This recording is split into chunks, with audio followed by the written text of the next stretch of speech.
Dear students, हमारे आज के लेक्चर का जो सेकंड पार्ट है वो है हमने कुछ सुपर कंडक्टर्स की थर्मोडायनामिक्स पढ़नी है या इसकी थर्मोडायनामिक प्रॉपर्टीज़ पढ़नी है।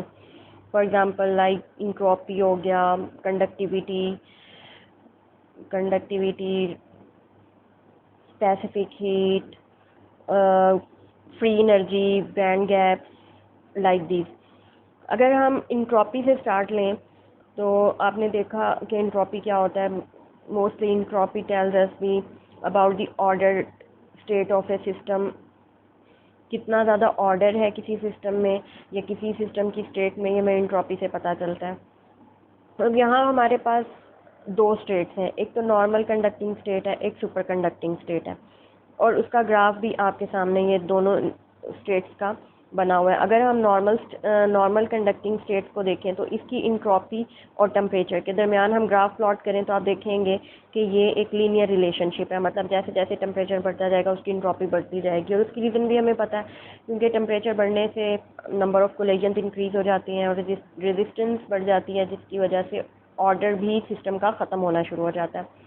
लेकिन अगर हम सुपर कंडक्टिंग स्टेट की बात करें तो ये इसमें एक शार्प राइज नहीं है, जैसे कि ऊपर एक लीनियर राइज नज़र आ रहा है आपको, ये एक्सपोनेंशियली राइज हो रहा है, ऑर्डर आहिस्तगी से राइज हो रहा है। सुपर कंडक्टिंग स्टेट में ऑर्डर आप टेम्परेचर कम करें तो इंट्रोपी कम हो रही है, मतलब ऑर्डर आ रहा है उसमें, और इंट्रोपी कम होते होते ज़ीरो हो रही है, मतलब एक ऑर्डर स्टेट उसमें प्रोड्यूस हो रही है। तो अगर हम सुपर कंडक्टिंग और नॉर्मल स्टेट का जायज़ा लें तो इंट्रोपी सुपर कंडक्टिंग स्टेट में रिड्यूस होती है।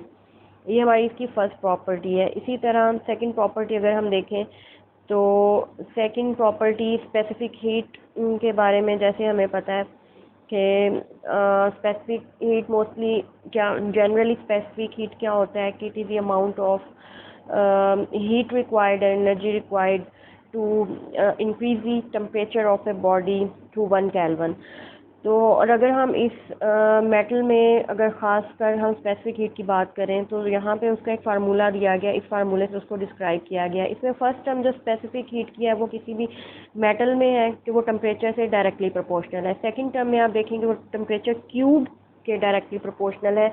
और सेकंड टेम्परेचर क्या है, ये भी स्पेसिफिक हीट ही है, लेकिन ये कहाँ से आई, ये लेटेस्ट वाइब्रेशन से आ रही है एट लो टेम्परेचर पे। मतलब किसी भी सॉलिड की स्पेसिफिक हीट को अगर आप कंसिडर करें तो आप इनको दो पार्ट्स में डिवाइड कर सकते हैं। एक वो जो डायरेक्ट टेम्परेचर इंक्रीज से आपके पास आती है, और दूसरी जो लेटेस्ट वाइब्रेशन की वजह से टेम्परेचर इंक्रीज होता है उसकी वजह से आती है।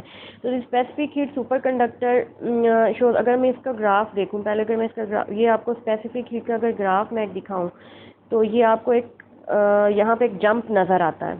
अगर टेम्परेचर और स्पेसिफिक हीट का ग्राफ प्लॉट करें तो यहाँ देखें आपके नॉर्मल स्टेट और कंडक्टिंग स्टेट में, सुपर कंडक्टिंग स्टेट में आपको एक राइज, एक जंप नज़र आ रहा है। इस जंप से हम एक कुछ और भी कंसीडर कर सकते हैं कि यहाँ पे एनर्जी गैप मौजूद है।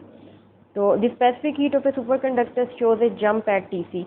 जब क्रिटिकल टेम्परेचर आता है तो वहाँ पे एकदम से क्रिटिकल टेम्परेचर पे आपको वैसे ही पता है कि रेजिस्टिविटी ड्रॉप हो जाती है, तो वहाँ पे आपको स्पेसिफिक हीट में भी एक जंप नज़र आएगा। As a superconductivity affects electrons mainly, it is obvious to guess that the lattice vibration part remains unaffected. Superconductivity का हमारे लेटेस्ट वाइब्रेशन पार्ट से तो कोई ख़ास लेना देना नहीं है, वो अनइफेक्टेड रहेगा। तो इसका मतलब है बीटा टी क्यूब वाली पार्ट या टर्म जो है ये हमारी सेम रहेगी। और अगर हम इसकी कर्व्स देखें तो यहाँ पे ये कर्व्स में हमें एक जंप नज़र आती है ऑन। और अगर हम अब इसका on subtracting this we notice that the electronic specific heat is not linear with temperature. अगर सुपर कंडक्टिंग स्टेट की बात करें तो ये टेम्परेचर के साथ लीनियर नहीं रहेगी, बल्कि अब वो एक्सपोनेंशियल फॉर्म में, ये आपको नज़र भी आ रही है, ये एक्सपोनेंशियल फॉर्म में आपको टेम्परेचर के डिफरेंट वैल्यूज़ के ऊपर आपको नज़र आ रही हैं exponential form. The exponential form is an indication. अगर आप इसको कैलकुलेट भी करें इंट्रोपी को तो ये फार्मूला देखें, ए एक्सपोनेंट माइनस डेल्टा ओवर के बी टी। अच्छा, अब ये डेल्टा जो है यहाँ पे, ये आपको यहाँ पे कोई शिफ्ट या एनर्जी बैंड के बारे में आपको बताएगा। तो यहाँ से आपको ये पता चल जाएगा कि यहाँ पे कोई एनर्जी बैंड या एनर्जी स्पेक्ट्रम या कोई एनर्जी शिफ्ट भी मौजूद है या कोई फाइनाइट एनर्जी गैप भी मौजूद है, जिसके बारे में हम थोड़ी देर में पढ़ेंगे भी। अच्छा, उसके बाद अगर थर्मल कंडक्टिविटी के हवाले से देखा जाए तो थर्मल कंडक्टिविटी सुपर कंडक्टर्स में undergoes a continuous change between the two phases and is usually lower in the super conducting phase. ये दोनों आपको यहाँ पे इस ग्राफ में टेम्परेचर और थर्मल कंडक्टिविटी के ग्राफ दिखाए गए हैं, जिसमें नॉर्मल स्टेट और सुपर कंडक्टिंग स्टेट दोनों के ग्राफिकली रिप्रेजेंट किया हुआ है। सुपर कंडक्टिंग स्टेट में आप देखें कि थर्मल कंडक्टिविटी आपको कम होती हुई नज़र आ रही है as compare to normal state.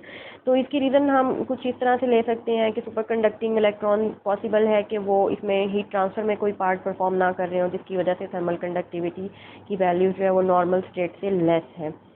Next इसका ये कुछ एनर्जी की वैल्यूज़ हैं थर्मोडायनामिक्स ऑफ सुपर कंडक्टिंग। इसमें फ्री एनर्जी भी आप ये गिव फ्री एनर्जी हम पढ़ेंगे, ऑलमोस्ट फ्री एनर्जी पढ़ेंगे, इंटरनल एनर्जी पढ़ेंगे, और ये टॉपिक मैं आपको डिटेल में करवाऊंगी। तो कुछ प्रॉपर्टीज़ मैंने करवाई, कुछ प्रॉपर्टीज़ में इसकी आपको अभी नेक्स्ट में करवाऊंगी। ऑडियो लेक्चर में आपको कुछ प्रॉपर्टीज़ में इसकी हिंट दे दूंगी कि आपने करना क्या है। एक तो इसकी प्रॉपर्टीज़ में आपने एनर्जी गैप को हम स्टडी करेंगे, एनर्जी गैप, और ये इसके नोट्स में आपको प्रोवाइड कर दूंगी, जिसमें आपने ये इनकी डेफिनेशंस मौजूद होंगी, जिसमें हमारे पास एनर्जी गैप होगा, free energy, thermal conductivity, specific heat हमने पढ़ लिया है, इंट्रोपी, इंट्रोपी फॉर एल्यूमिनियम ये भी हमने पढ़ लिया, और फ्री एनर्जी। तकरीबन कोई कुछ चीज़ें अगर जो रह गई हैं तो वो मैं आपको एक तो ये आइसोटोप इफेक्ट रहता है, ये मैं आपको, और एक हम एनर्जी गैप पढ़ेंगे और दूसरा पढ़ेंगे